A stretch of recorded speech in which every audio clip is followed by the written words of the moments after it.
Ce mercredi 17 juin 2026. C'est un réel plaisir pour moi de vous retrouver. C'est l'heure de l'actualité. Sur votre radio, voici le sommet du journal. Le chef de l'arrondissement de Sékou, Mathias Megbenou, est plus que jamais décidé à mettre fin aux difficultés des patients du centre de santé de Sékou suite aux grognes répétées des usagers sur le fonctionnement du centre. L'autorité communale était hier mardi dans cette formation sanitaire. Pour le constat, il promet agir dans un bref délai pour le règlement des problèmes. Pour question de sécurité, les autorités refusent tout attroupement à l'intérieur et devant les centres de correction du CEP. Cette année, à Alada, les bonnes dames qui s'adonnent à cette pratique grincent les dents. Toutefois, elles acceptent cette décision malgré elles, mais invitent les autorités locales à les aider. La réouverture de la frontière Bénin-Niger va certainement plus attendre. Les experts appelés à travailler sur les conditions de cette réouverture ont remis les résultats de leurs travaux au pays au chef de l'État des deux pays. D'autres nouvelles ainsi que la page Afrique seront bel et bien au rendez-vous. Et au niveau de l'Afrique, on visite deux pays ce soir, le Ghana et le Sénégal. En voilà pour le sommet, c'est Cyril Podji qui assure la partie technique ce soir à ce microphone, Bernice Coucoudu. Plus aucun attroupement cette année devant et à l'intérieur des centres de correction du CEP 2026. Les commerçants et commerçantes de nourriture et de divers articles n'ont plus droit de citer. C'est une décision des autorités. Ainsi, à Alomé, école centre de Goudo, entre autres centres de correction, c'est le nettoyage total. Mais cette décision pour les femmes qui s'adonnent à cette pratique, c'est malvenu. Toutefois, elles l'acceptent malgré elles, selon leur dit. Dans la foulée à Dogoudo, un palliatif leur a été trouvé. Le chef quartier Luc Adileou et les sages leur ont cédé l'esplanade du bureau du Sécu pour qu'elles coulent leurs articles. Néanmoins, cela n'a pas plu à tout le monde. Angelo Dagbo, coordonnateur de l'association des sages et notables des personnes âgées de Dogoudo, qu'on écoute. Et il s'est fait que, entre-temps, les bonnes dames vendeuses de l'école publique de Dogoudo avaient eu quelques difficultés lors des examens et des corrections des épreuves de CEPE. C'est au vu de ça, les bonnes dames sont allées nous voir. Et c'est là où on s'est concerté. Et le chef quartier de Dogoudo et une délégation de l'association des sages de Dogoudo nous sommes retrouvés pour décider, élaborer, prendre des dispositions utiles pour éviter éventuellement que les mêmes choses là se répètent. C'est au vu de ça, nous nous sommes déplacés pour aller voir le CCS à Alada ici. On lui a exposé nos intentions, des intentions qu'il a sincèrement appréciées. À l'issue, nous sommes aussi dirigés vers le commissaire du commissariat central d'Alada et on lui a exposé la situation. Et elle a accordé, elle a accepté notre intention. C'est au vu de ça, nous avons pris l'esplanade du Sécu, du bureau du chef quartier. C'est là où on a demandé aux femmes, au lieu qu'elles se baladent pour trouver là où elles pourront rester pour vendre là, on leur a attribué des secteurs sur l'esplanade du bureau du Sécu. C'est là elles sont actuellement en train de vendre. C'est des femmes. Au début, quand on a commencé les réunions de concertation, nous avons invité les bonnes dames, les vendeuses de l'école publique de Dogoudo. C'est ensemble avec les bonnes dames là que nous avons pris les décisions. Et c'est ensemble que nous nous sommes rendus chez le CCS et le commissaire. Donc, ce n'est pas un truc qu'on a fait en catimini. C'est dit que c'est fait officiellement. On n'a écarté personne. Maintenant, il y a certaines qui sont venues, qui n'étaient pas à Dogoudou, qui n'avaient pas l'habitude de vendre à l'école de Dogoudou, qui vendaient bon, par exemple, l'exemple de l'école à Lomé, par exemple. Certaines femmes ont quitté là-bas pour venir vendre aussi ensemble avec les femmes qui vendaient à Dogoudou, à l'école publique de Dogoudou. Et elles ont trouvé que l'emplacement qu'on leur a attribué ne convenait pas. Et c'est à partir de là, elles ont commencé par respecter pour dire que non, quel est l'endroit. Même il y a des femmes qui ont quitté ailleurs, qui sont arrivées à qui on leur a attribué des domaines et finalement, elles n'ont pas, à l'heure où nous parlons, elles ne sont pas encore arrivées à occuper l'emplacement qu'on leur a attribué.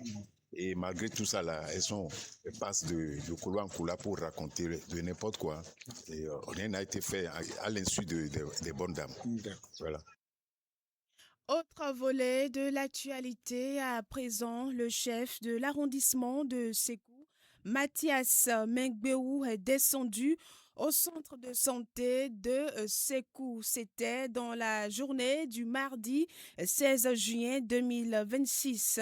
Cette journée du chef de l'arrondissement fait suite aux grognes répétées des usagers sur le fonctionnement de la formation sanitaire. Après avoir écouté les citoyens et certains usagers du dit centre sur les difficultés que ces derniers rencontrent, le chef de l'arrondissement a échangé avec les responsables du centre et a promis aux citoyens que les problèmes liés à la vaccination, la consultation prénatale, l'obscurité à la maternité seront réglés dans un bref délai. Des mesures urgentes seront prises pour l'amélioration de l'accueil et la réduction du temps d'attente. Les responsables du centre, de leur côté, ont rappelé aux usagers de respecter les heures officielles d'ouverture. Danon Pessor est élu président départemental atlantique de la divinité Dan. Il a été élu le dimanche 14 juillet 2026 dernier au thème d'une assemblée générale élective. La séance s'est tenue au Centre des jeunes et loisirs d'Alada. Le bureau départemental est composé d'une vingtaine de membres.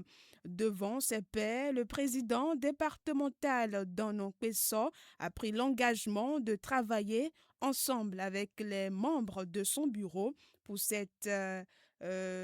pour faire asseoir davantage cette divinité dans le département de l'Atlantique. Direction commune de Tori-Bocito.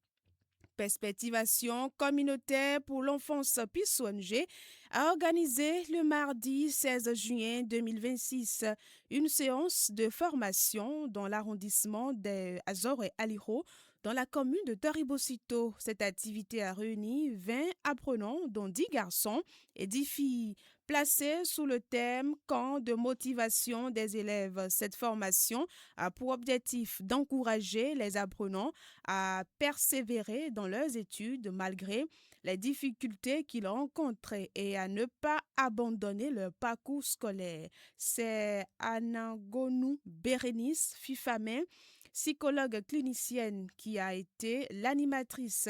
Elle s'est réjouie de la participation active des apprenants et leur bonne compréhension des différents enseignements abordés au cours de la formation. Et c'est dans une ambiance de convivialité ponctuée par le slogan de l'ONG Peace et de diverses animations que s'est déroulée la séance.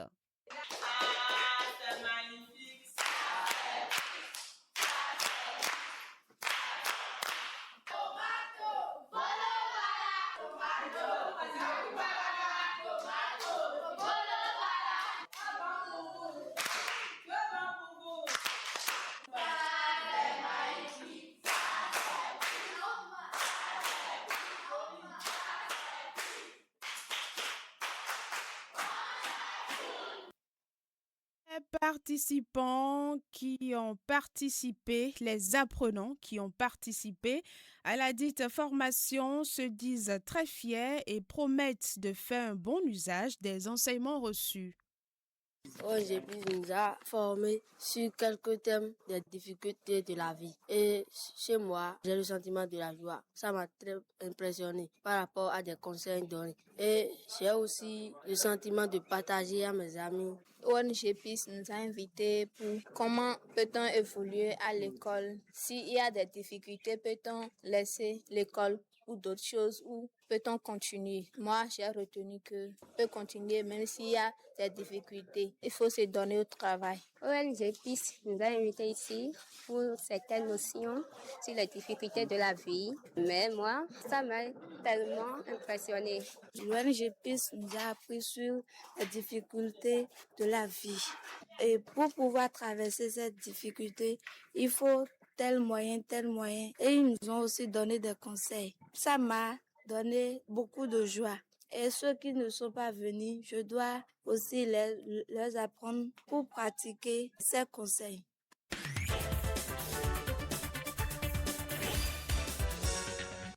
Les directeurs et directrices des médias partenaires de la Fondation Hirondelle ont pris part à un atelier de construction et de restitution des résultats de l'étude sur la viabilité des médias le mardi 16 juin 2026, une activité organisée dans le cadre du projet Brève financé par l'Union européenne.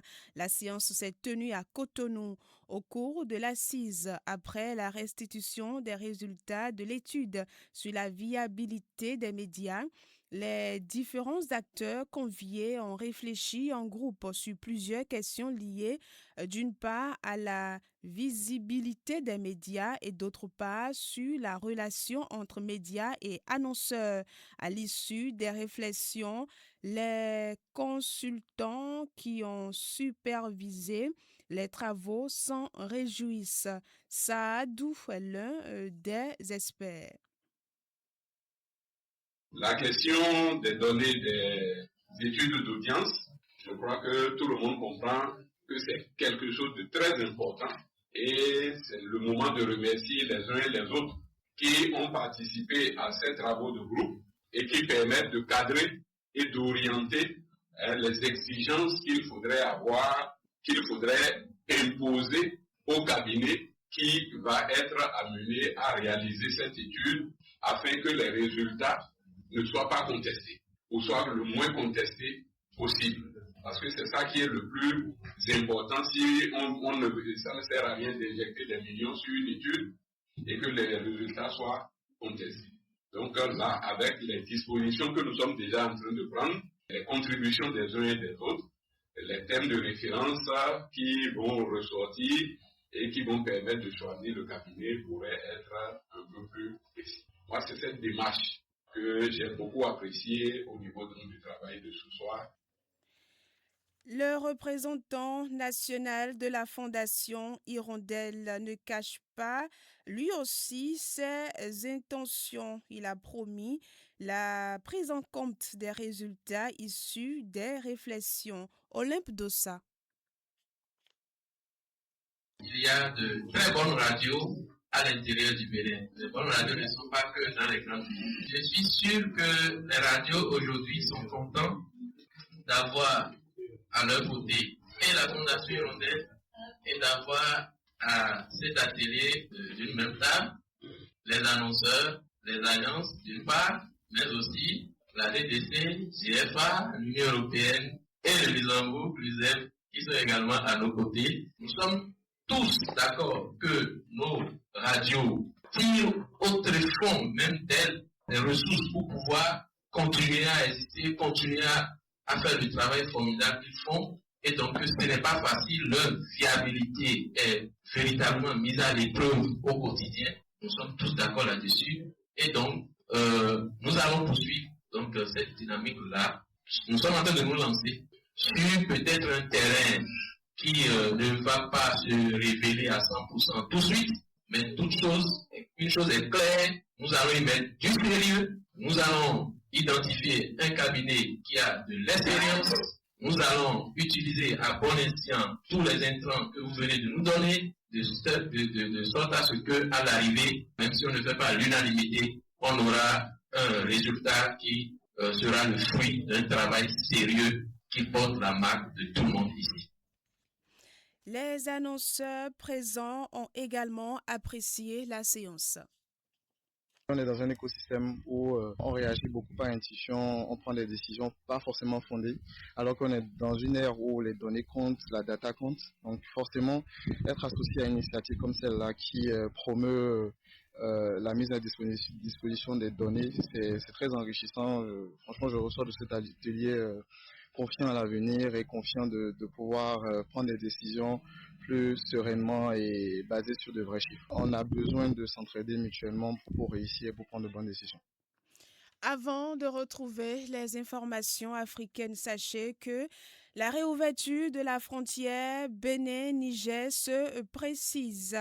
Les premiers travaux du comité d'experts sur cette réouverture ont été remis aux chefs d'État des deux pays. C'est à travers un communiqué conjoint publié ce mardi 16 juin 2026 que le Bénin et le Niger ont informé le comité que les deux délégations d'experts chargées d'examiner les conditions de réouverture de la frontière ont remis les résultats de leurs travaux. Les deux gouvernements annoncent que les délégations d'experts des deux pays se réuniront conjointement d'ici la fin de la semaine pour consolider leurs conclusions et soumettre un rapport commun aux deux pays d'État. Cette étape marquera l'aboutissement heureux d'un processus conduit avec sérieux, célérité et d'un sens aigu de l'intérêt partagé, peut-on lire dans le communiqué. La direction de la Loterie nationale du Bénin change définitivement de patron. Marius Adanzounon, nouveau directeur de cette société béninoise, prend service. C'est dans la matinée de ce mardi 16 juin 2026. Il a décliné 3 priorités qu'il compte atteindre avec l'engagement de l'ensemble du personnel. La première priorité du nouveau patron de la LNB, a-t-il fait savoir, est de poursuivre les efforts de modernisation. Renforcer les performances opérationnelles et financières de la société est le deuxième objectif que Marius Adanzounon vise. En troisième position, le successeur de Gaston Zossou veut consolider la contribution de la LNB au développement socio-économique du pays. Pour atteindre ces 3 résultats escomptés, Marius Adanzounon a appelé l'ensemble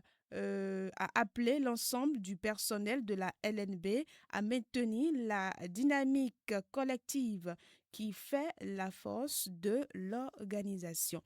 On retrouve à présent les informations africaines. La main info, les informations africaines. On démarre notre voyage par le Ghana. Le Ghana accueille à partir de ce mercredi 17 juin 2026 un sommet international consacré aux réparations liées à l'esclavage et au colonialisme. Pendant 3 jours, experts, ministres et chefs d'État tenteront de définir les prochaines étapes d'un mouvement qui a récemment franchi un cap symbolique avec le vote d'une résolution des Nations Unies reconnaissant l'esclavage comme le crime le plus grave contre l'humanité. L'objectif affiché est de passer des déclarations aux actes.